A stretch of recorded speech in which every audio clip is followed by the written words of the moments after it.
Les miracles de Dieu dans le Coran par Arin Yahya. En vérité, le Coran, est une révélation descendue par le Seigneur de tous les mondes. Coran, chapitre 26, verset 192. Dit, si les hommes et les djinns s'unissaient pour produire un Coran semblable, ils ne pourraient jamais rien produire de semblable, même s'ils se soutenaient les uns les autres. Coran, chapitre 17, verset 88. Le Saint-Coran, qui a été transmis à l'humanité il y a 14 siècles comme une miséricorde, restera le dernier et unique guide de l'humanité jusqu'au jour du jugement. Il existe d'innombrables preuves que le Coran est la parole de Dieu. Ses qualités littéraires, qu'aucun être humain ne peut imiter, en sont des exemples.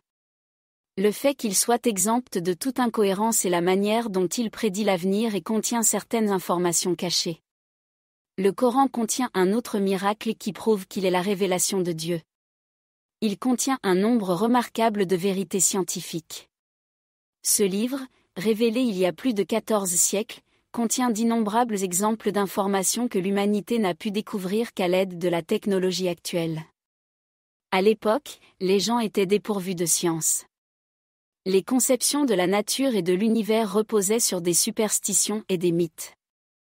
Par exemple, les Arabes supposaient que la terre était plate et que la montagne soutenait le ciel. Pourtant, toutes ces croyances superstitieuses ont été éradiquées avec la révélation du Coran. Le verset « Dieu est celui qui a élevé les cieux sans aucun support ». Coran, chapitre 13, verset 2, a invalidé les fausses croyances des Arabes concernant le ciel. Le Coran contient des informations sur un grand nombre de sujets que personne ne pouvait connaître à l'époque, de la création de l'univers à la création de l'homme, de la structure de l'atmosphère aux équilibres sur Terre. Les récentes découvertes scientifiques ont montré à quel point ces informations sont miraculeuses. Le Coran est la révélation de Dieu. Tout ce que nous allons écouter dans cet audio nous montre un fait évident. Le Coran, ce livre extraordinaire qui a été révélé au sceau des prophètes, Muhammad, que la paix et les bénédictions de Dieu soient sur lui, est une source d'inspiration et de connaissances véritables. Le livre de l'islam, quel que soit le sujet auquel il se réfère, est prouvé comme étant la parole de Dieu au fur et à mesure que de nouvelles informations historiques, scientifiques ou archéologiques sont mises au jour. Des faits concernant des sujets scientifiques et des nouvelles qui nous sont transmises sur le passé et l'avenir, des faits que personne n'aurait pu connaître à l'époque de la révélation du Coran, sont annoncés dans ces versets. Il est impossible que ces informations, dont nous aborderons des exemples en détail dans cet audio, aient pu être connues avec le niveau de connaissance et de technologie disponible dans l'Arabie du 7e siècle. En gardant cela à l'esprit, posons-nous la question suivante. Quelqu'un dans l'Arabie du 7e siècle aurait-il pu savoir que notre atmosphère est composée de cette couche ? Quelqu'un dans l'Arabie du 7e siècle aurait-il pu connaître en détail les différents stades de développement à partir desquels un embryon devient un bébé et entre ensuite dans le monde à partir de l'intérieur de sa mère ? Quelqu'un dans l'Arabie du 7e siècle aurait-il pu savoir que l'univers est en expansion constante, comme le dit le Coran, alors que les scientifiques modernes n'ont avancé l'idée du Big Bang qu'au cours des dernières décennies ? L'Arabie du 7e siècle aurait-elle pu savoir que le bout des doigts de chaque individu est absolument unique, alors que nous n'avons découvert ce fait que récemment, à l'aide de la technologie moderne et d'équipements scientifiques modernes ? La seule réponse à ces questions est la suivante, le Coran est la parole du Dieu Tout-Puissant, qui est à l'origine de tout et qui englobe tout par son savoir. Dans un verset, Dieu dit, s'il avait été d'un autre que Dieu, ils y auraient trouvé beaucoup d'incohérences. Coran, chapitre 4, verset 82. Chaque information contenue dans le Coran révèle les miracles secrets de ce livre divin. L'être humain est censé s'accrocher à ce livre divin révélé par Dieu et le recevoir avec un cœur ouvert comme son seul et unique guide dans la vie. Dans le Coran, Dieu nous dit ce qui suit. Ce Coran n'aurait jamais pu être conçu par quelqu'un d'autre que Dieu. Il n'est que la confirmation de ce qui l'a précédé et l'éclaircissement du livre qui ne contient aucun doute de la part du Seigneur de tous les mondes. Disent-ils, c'est lui qui l'a inventé ? Dit, alors, produisez un chapitre semblable et invoquez qui vous voulez en dehors de Dieu, si vous êtes véridique. Coran, chapitre 10, versets 37 et 38. Et ceci est un livre que nous avons fait descendre et que nous avons béni, suivez-le donc et craignez Dieu, afin d'obtenir, nous l'espérons, la miséricorde. Coran, chapitre 6, verset 155. Examinons maintenant ensemble certains de ces miracles scientifiques révélés dans le Coran. La formation de l'univers. Au début du XXe siècle, l'opinion dominante dans le monde était que l'univers était infini. Selon ce point de vue, connu sous le nom de modèle d'univers statique, l'univers n'avait ni fin ni commencement. Ce point de vue a dominé le monde scientifique pendant de nombreuses années. C'était le cas jusqu'à ce que la preuve d'une théorie vienne ébranler cette croyance erronée. Le Big Bang. Il a été prouvé qu'une explosion émanait d'un point unique, il y a environ 15 milliards d'années, à partir du néant. L'univers tout entier, avec la matière et le temps, est né d'une grande explosion qui s'est produite il y a très longtemps. De nombreuses découvertes scientifiques confirment aujourd'hui la théorie du Big Bang. Il est désormais prouvé que l'univers a eu un commencement et qu'il est né du néant à la suite d'une énorme explosion.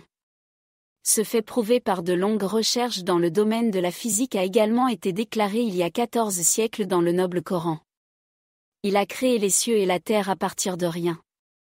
Coran, chapitre 6, verset 101. L'univers en expansion. Les recherches menées grâce aux technologies modernes de pointe, à l'observation et au calcul ont permis de mettre en lumière de nombreux secrets concernant l'univers. L'un d'entre eux est le fait qu'il est en constante expansion.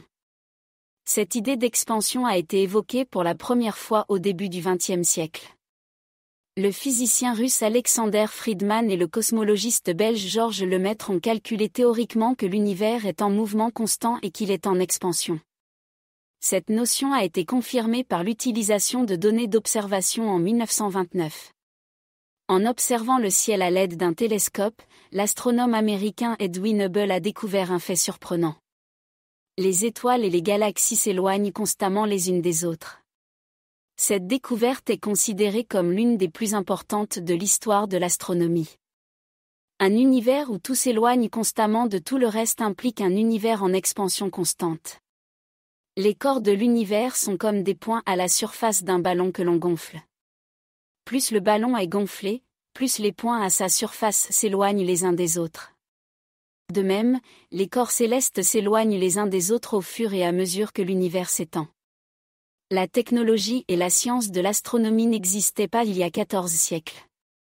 La technologie et la science de l'astronomie n'existaient pas il y a 14 siècles lorsque le Coran a été révélé. Personne n'ignorait encore ce fait. Les versets coraniques indiquent clairement que l'univers est en expansion. Et c'est nous qui avons construit le ciel avec puissance, et c'est nous qui l'agrandissons sans cesse. Coran, chapitre 51, verset 47. La création à partir de l'argile.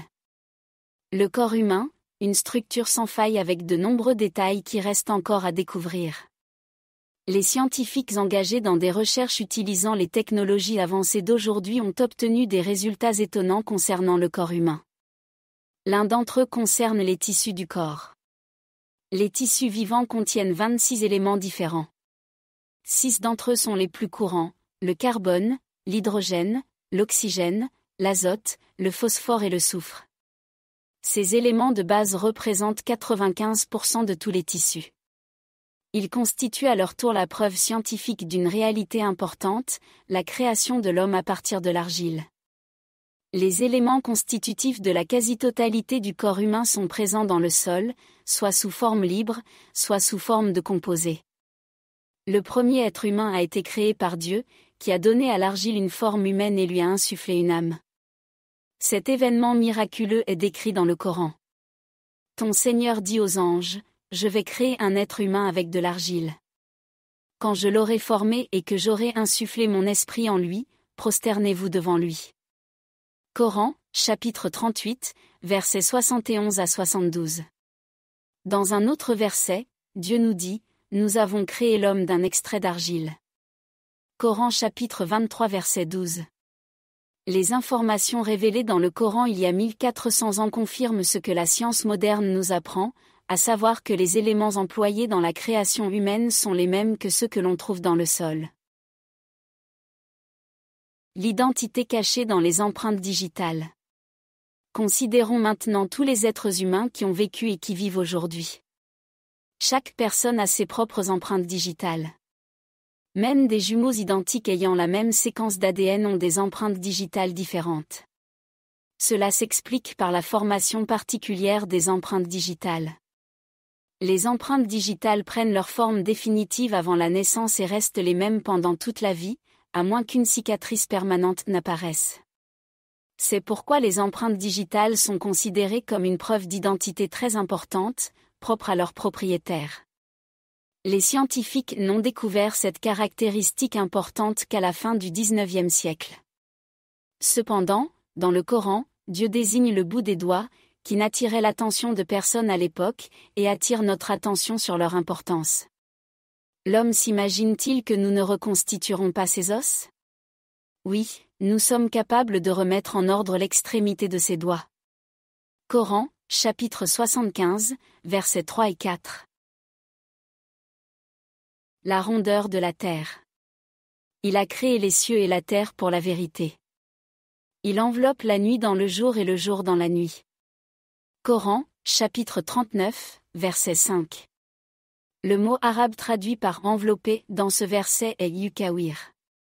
En anglais, il se traduit par to make one thing lap over another fold up à agarm that is lay away, faire chevaucher une chose sur une autre, comme un vêtement qui est mis de côté.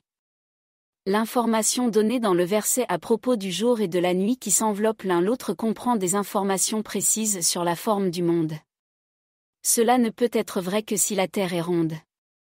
Cependant, on pensait à l'époque que le monde était un plan plat. Personne ne savait que la Terre était ronde. La révélation dans le Coran, à cette époque, que la Terre était ronde est l'une des innombrables preuves que notre livre saint est la parole de Dieu. Le rôle des montagnes. Une caractéristique très importante des montagnes est indiquée dans le verset coranique, à savoir leur fonction de prévention des chocs sur la terre. Nous avons placé sur la terre des montagnes solidement ancrées, afin qu'elles ne se déplacent pas sous elles. Coran, chapitre 21, verset 31. La géologie confirme aujourd'hui cette caractéristique des montagnes. Autrefois, on pensait que les montagnes n'étaient que des protubérances s'élevant au-dessus de la surface de la Terre. Au cours du XXe siècle, les scientifiques se sont aperçus que ce n'était pas le cas. Les parties connues sous le nom de « route des montagnes » s'étendent jusqu'à 10 à 15 fois leur propre hauteur. Par exemple, le mont Everest, dont le sommet se trouve à environ 9 km au-dessus de la surface de la Terre, possède une voie de plus de 125 km de profondeur. Les montagnes sont le résultat des mouvements et des collisions de plaques massives formant la croûte terrestre. Lorsque deux plaques entrent en collision, la plus solide glisse sous l'autre, celle du dessus se plie et forme les hauteurs et les montagnes. La couche inférieure s'enfonce dans le sol et se prolonge profondément vers le bas. Ces extensions sont les racines des montagnes. Grâce à ces racines, les montagnes fixent la croûte terrestre. Elles empêchent ainsi tout glissement sur la couche de magma ou entre les couches elles-mêmes et préviennent également les grandes secousses telluriques. Grâce à ces caractéristiques, les montagnes peuvent être comparées à des clous qui maintiennent ensemble des bandes de bois. Dieu nous dit dans le Coran, « N'avons-nous pas fait de la terre un lit et des montagnes ses chevilles ?» Coran, chapitre 78, versets 6 à 7. Le fait que cette fonction ait été révélée dans le Coran à une époque où elle était inconnue de tous est un autre des grands miracles de ce livre divin. Sans l'effet fixateur des montagnes, la terre ne s'accumulerait pas à la surface du globe. L'eau ne s'accumulerait pas dans le sol et aucune plante ne pourrait pousser. Bref, la vie sur terre serait impossible. Cependant, grâce à la miséricorde de Dieu, la terre est capable d'entretenir la vie. Une goutte de sperme. Les spermatozoïdes entreprennent un voyage dans le corps de la mère jusqu'à ce qu'ils atteignent l'ovule. Sur 250 millions de spermatozoïdes, seul 1 millier parviennent à atteindre l'ovule. À la fin de cette course de 5 minutes, l'ovule, de la taille d'un grain de sel, ne laissera entrer qu'un seul des spermatozoïdes.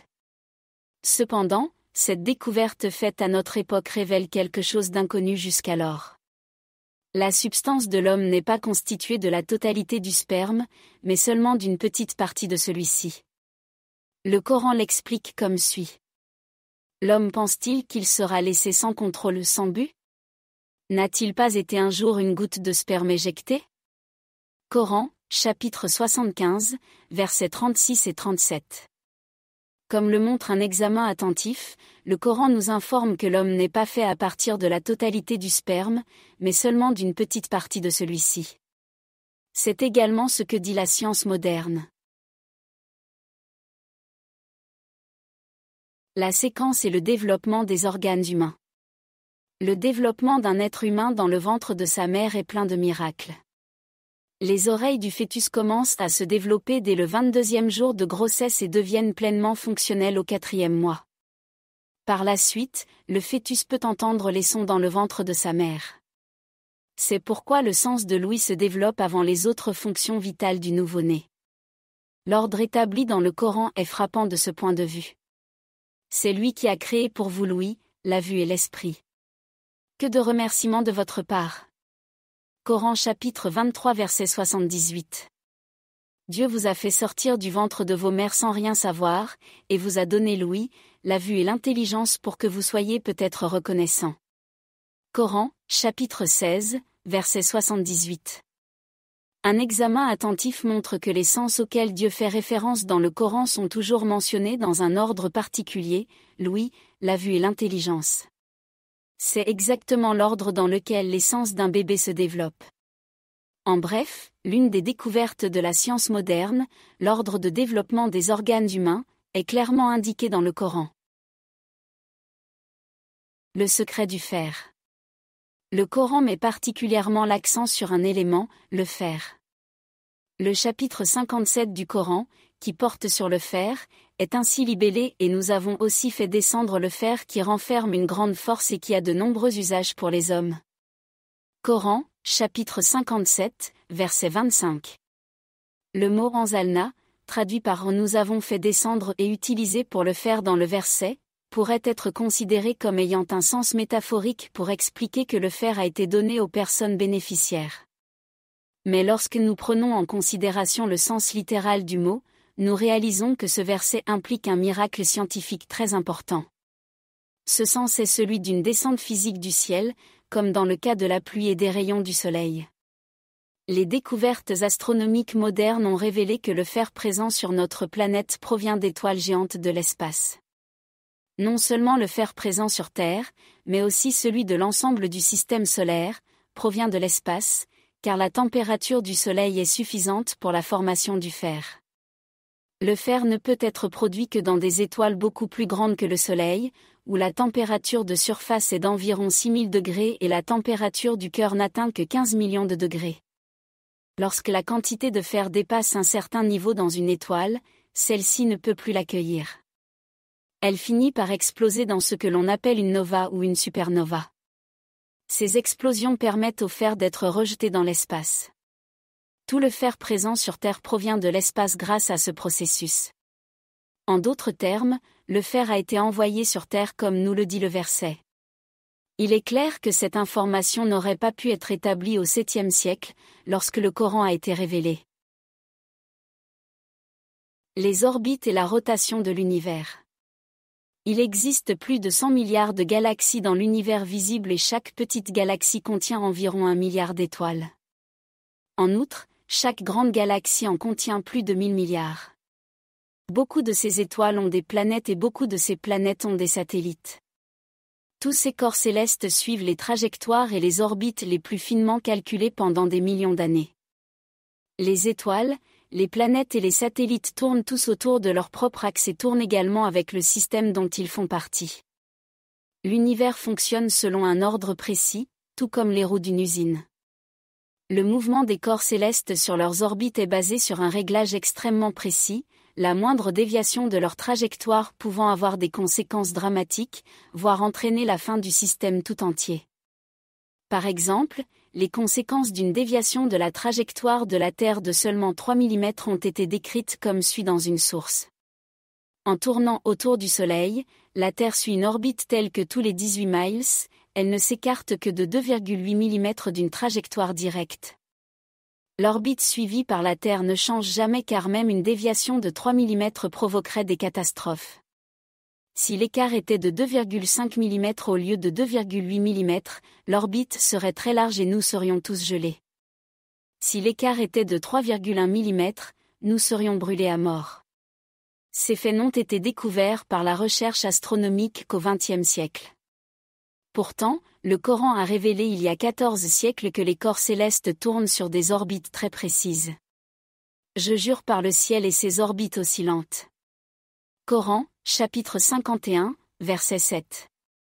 Dans un autre verset, on nous dit, « C'est lui qui a créé la nuit et le jour, c'est lui qui a créé la nuit et le jour, le soleil et la lune, chacun nageant dans une sphère. » Coran, chapitre 21, verset 33. Selon les calculs des astronomes, le Soleil se déplace le long d'une trajectoire connue sous le nom d'apex solaire et de trajectoire de l'étoile Véga. C'est ce que révèle le Coran. Et le Soleil court vers son lieu de repos. Coran chapitre 36 verset 38. À l'époque de la révélation du Coran, l'humanité ne possédait pas de télescope permettant d'observer l'espace à des millions de kilomètres de distance, ni de technologie d'observation ou de sciences modernes de la physique et de l'astronomie. Il était donc impossible à l'époque de déterminer scientifiquement que l'espace était doté d'orbites oscillantes. Toutefois, ce fait est clairement énoncé dans le Coran qui a été envoyé à cette époque, car le Coran est la parole de Dieu. Le ciel qui revient. Je jure par le ciel qui revient. Coran, chapitre 86, verset 11. Le mot raj, interprété comme retour dans les traductions du Coran, signifie renvoyer ou revenir. Cela indique un fait scientifique important. L'atmosphère qui entoure la Terre est constituée de nombreuses couches. Chaque couche remplit une fonction importante pour le bien de la vie sur Terre. Elles ont pour fonction de renvoyer dans l'espace ou de faire redescendre sur la Terre les matières ou les rayons auxquels elles sont exposées. Par exemple, la troposphère, située entre 13 et 15 km au-dessus de la Terre, permet à la vapeur d'eau s'élevant de la surface de la Terre d'être condensée et restituée sous forme de pluie. La couche d'ozone, couche inférieure de la stratosphère située à 25 km d'altitude, réfléchit les rayonnements nocifs et la lumière ultraviolette provenant de l'espace et les renvoie dans l'espace. L'ionosphère réfléchit les ondes radio émises par la Terre et les renvoie vers différentes parties du monde, tout comme un satellite de communication passif. Elle permet ainsi la communication sans fil et la diffusion de programmes de radio et de télévision sur de longues distances. La couche de magnétosphère renvoie dans l'espace les particules radioactives nocives émises par le Soleil et les étoiles avant qu'elles n'atteignent la Terre. Le fait que cette propriété des couches atmosphériques n'ait été démontrée que récemment a pourtant été annoncé il y a des siècles dans le Coran. Cela confirme une fois de plus que le Coran est la parole de Dieu. Le poids des nuages. Les nuages peuvent donner à l'œil nu l'impression de n'être que de grands corps de vapeur flottant dans l'air, mais leur poids peut atteindre des chiffres tout à fait étonnants. Par exemple, un cumulonimbus, communément appelé nuage d'orage, peut contenir jusqu'à 300 000 tonnes d'eau. Le fait qu'une masse de 300 000 tonnes d'eau puisse rester en altitude est tout à fait étonnant.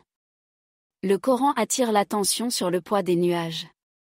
C'est lui qui envoie les vents, annonçant sa miséricorde, afin que, lorsqu'ils ont soulevé les lourds nuages, nous les envoyions vers une terre morte et y fassions descendre de l'eau, grâce à laquelle nous faisons pousser toutes sortes de fruits.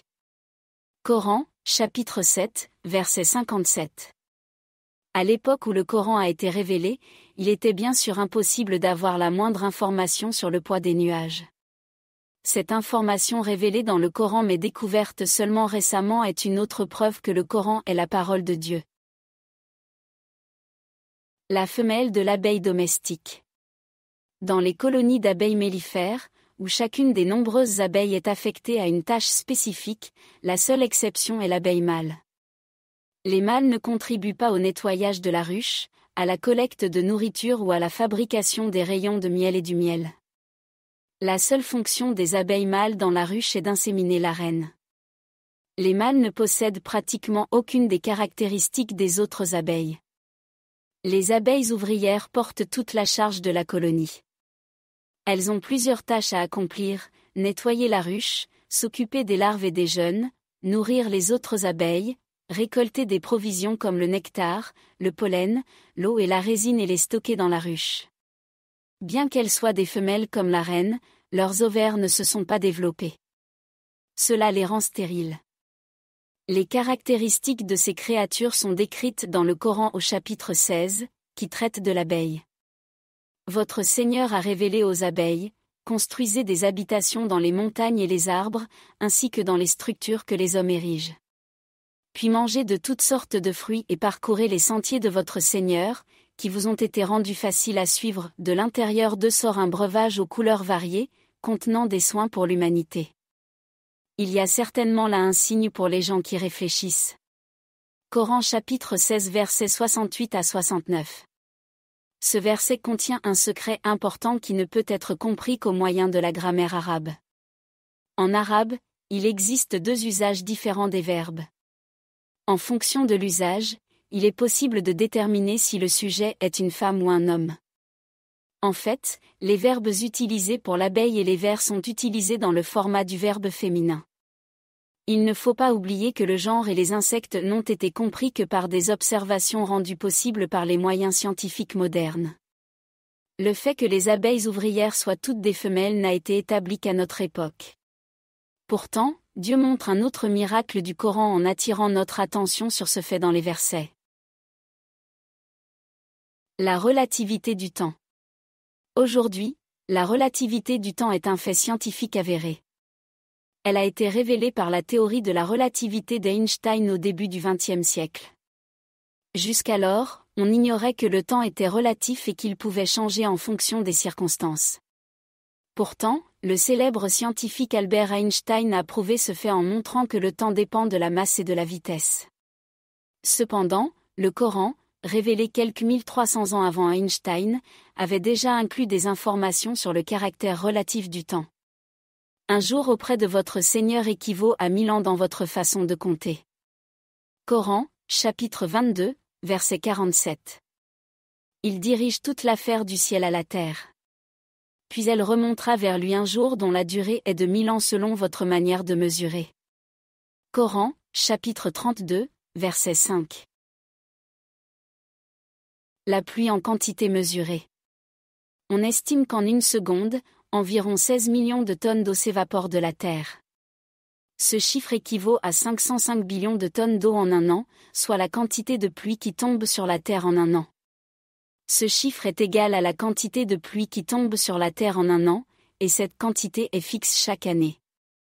L'eau circule donc continuellement dans un cycle équilibré selon une mesure. Cependant, cette mesure délicate, que seules les technologies modernes permettent de déterminer, a été miraculeusement révélée dans le Coran il y a 14 siècles. C'est lui qui fait descendre du ciel de l'eau en quantité mesurée, par laquelle nous ramenons à la vie une terre morte. C'est ainsi que vous serez ressuscités vous aussi. Coran, chapitre 43, verset 11. La vie sur terre dépend de ce cycle de l'eau. Même une déviation mineure de cet équilibre donnerait rapidement lieu à un déséquilibre écologique majeur, qui rendrait la terre impropre à la vie. La mer ne se mélange pas révélée au 7e siècle, à une époque où la connaissance des océans était très limitée. Le Coran a révélé des informations importantes sur un phénomène particulier qui se produit dans les océans. Il a libéré les deux mers, qui convergent l'une vers l'autre, en les séparant par une barrière qu'elles ne peuvent franchir. Coran, chapitre 55, versets 19 et 20. Cette barrière entre les mers n'a été découverte que très récemment par les océanographes. On a découvert que dans certaines régions et dans certains cas, les mers voisines ne se mélangent pas en raison de la différence de densité, de température et de salinité de leurs eaux. C'est un autre miracle qui s'est produit à une époque où les connaissances en physique, en hydrologie et en océanographie étaient très limitées. Cette vérité a été révélée dans le Coran. Le Coran est la révélation de Dieu. Le Coran est la parole du Dieu Tout-Puissant qui a créé toute chose à partir du néant et qui enveloppe tous les êtres de son savoir. C'est pour ces raisons que ces faits que la science moderne n'a découvert que récemment apparaissent dans le Coran transmis il y a 1400 ans. Dans un seul verset, Dieu révèle ceci à propos du Coran. S'il avait émané d'un autre que Dieu, on y aurait trouvé de nombreuses incohérences. Coran, chapitre 4, verset 82. Il n'y a aucune incohérence dans le Coran. En outre, les informations contenues dans notre livre saint, le Coran, révèlent chaque jour de nouveaux miracles. Les êtres humains sont censés s'accrocher à ce livre divin révélé par Dieu et le recevoir avec un cœur ouvert comme leur seul et unique guide. Dans l'avis du Coran, Dieu nous dit ce qui suit, « Et ceci est un livre que nous avons fait descendre et que nous avons béni, alors suivez-le et craignez Dieu afin d'obtenir, je l'espère, la miséricorde. » Coran, chapitre 6, verset 155.